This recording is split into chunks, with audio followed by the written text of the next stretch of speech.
Hi guys, I'm Sal, and today I'm going to be showing you 5 spooky looks for Halloween. Straight into it, I'm bald. Accidentally cut myself off there, but yep, this is makeup look number 1. We're going to need a face paint palette and a brush.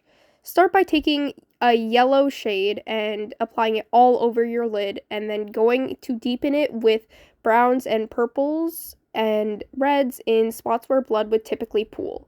And you're just going to do that very sparsely, not saturating it too much with the colors, otherwise it'll look unrealistic. Then you're going to go in with deeper colors like the blues, and you're going to put that sparsely, and then again with the yellow, blending out around the edges. And if you want, you can add more greens into this. I usually tend to do that. I think I did that off camera this time. And then just for fun, I'm adding fake blood because nobody's taken it away from me yet for some reason. But yeah, that's makeup look 1. For makeup look 2, we're doing something with a little more material, so latex, paper towel, and a latex brush. You can use any brush for this, just as long as it is dedicated to latex, otherwise it will ruin your brush. Please use a brush specified for latex. Then you're going to be applying it in thin layers onto your skin, making sure that your layers aren't too thick. Once that gets tacky, you're going to peel apart a piece of 2-ply paper and apply it gently to your face. And here I'm just using the latex to help detach the parts that I don't need, and it helps it blend into the skin. Oh, okay, so yeah, wait for it to dry. Wait. Don't do it while it's tacky. Now you're going to be adding another layer on top of that, just to get that kind of skin gross texture.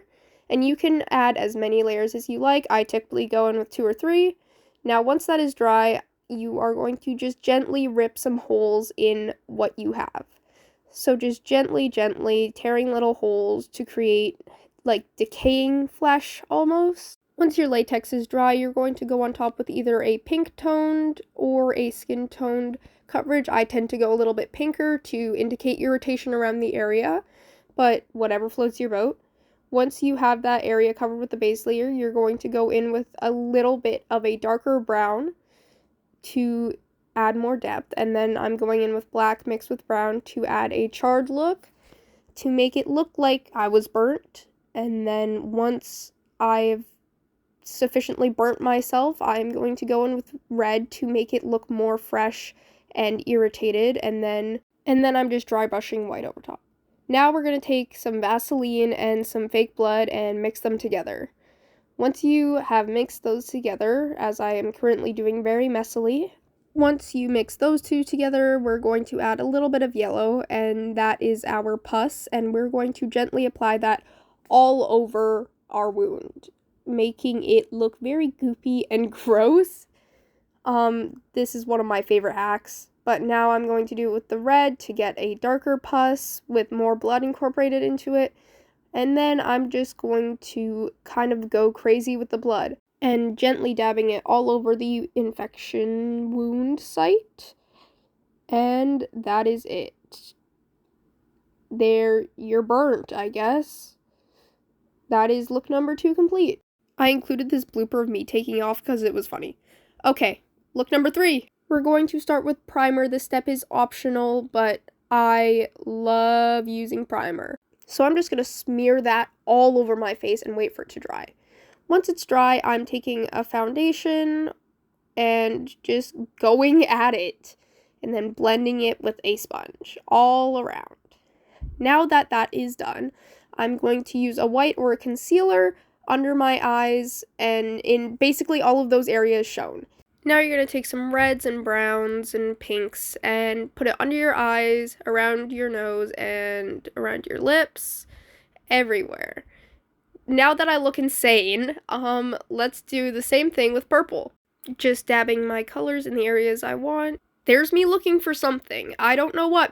Now that I have found what I am looking for, I'm going to do the same thing with green. Sorry, that was a little loud. Now we're going to take a thin brush and then put some blue and green veins all over the face, just making it look very infected and zombie-esque. Now that you've done that, whoa, we skipped a few steps.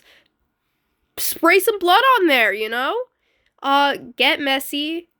Clearly, I am getting messy. I'm enjoying myself. And that's it. That is look number 3 completed.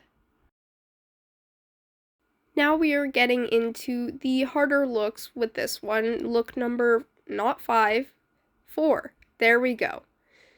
Latex again, and putting it all over my mouth area, and just doing the same thing that we did on the second look with the thin layers and letting them get tacky, and putting on thin strips of toilet paper all around where I'm wanting it, and doing the same thing I did in makeup look 2 to get the edges to look nice and flat and blend into my skin. Here I am just going over it with a few more layers of toilet paper and latex to really thicken it, and then now that I have both sides, I'm going to let that dry. Now, very carefully, either take scissors or something else. Mine just kind of ripped, so I just kind of went with the flow. The other side cut really well, but whatever works out for you. Just making some sort of injury in the toilet paper, and once that is dried, I'm going over it with a foundation to blend it into my skin, very lightly with a big brush. Now I'm going in with a darker red / brown all over the outside of the wound to really create that depth. Now I'm going in with a black on the inside of the wound and covering it all in blood. And then I'm using a stipple sponge to stipple the blood just all around. And that is makeup look 4 complete. Now, we have one more! Makeup look number 5! Yay! This one is the most complex. We are going to be using scar wax. You can make scar wax at home with flour and Vaseline. So we are going to warm up our scar wax in our hands until it is nice and moldable. For this part, I would recommend using spirit gum, but I don't have any, so I'm using a thin coat of latex to stick the scar wax to my skin. Here's me realizing I forgot to put my hair back. Now we're going to let that get tacky. Once that's tacky, we are going to take our scar wax and just blob it on. I'm taking a metal scraper thingy and just blending it into my skin. Now I am covering that with toilet paper and latex and letting it dry. Oh, snack break.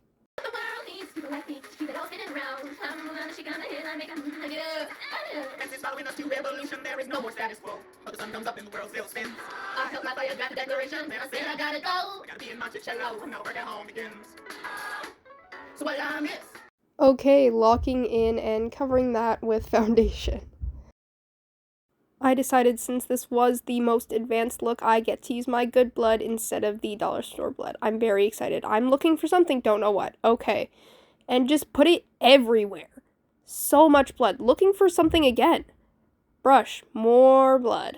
So much blood. Oh, I love blood. And just stippling that with a stippling brush to kind of blend it out. And then, yeah. Now, careful! Warning! Pins. And you're just going to very gently stab those into your scar wax. Bending a few of them to make it look like they have been pushed further into the skin. Do not stab yourself, please. There's me being dramatic. Okay. Yeah. There's your 5th look. If you have any questions or inquiries, you can find me walking around in the hallways at school. Okay, love you. Bye. Thank you.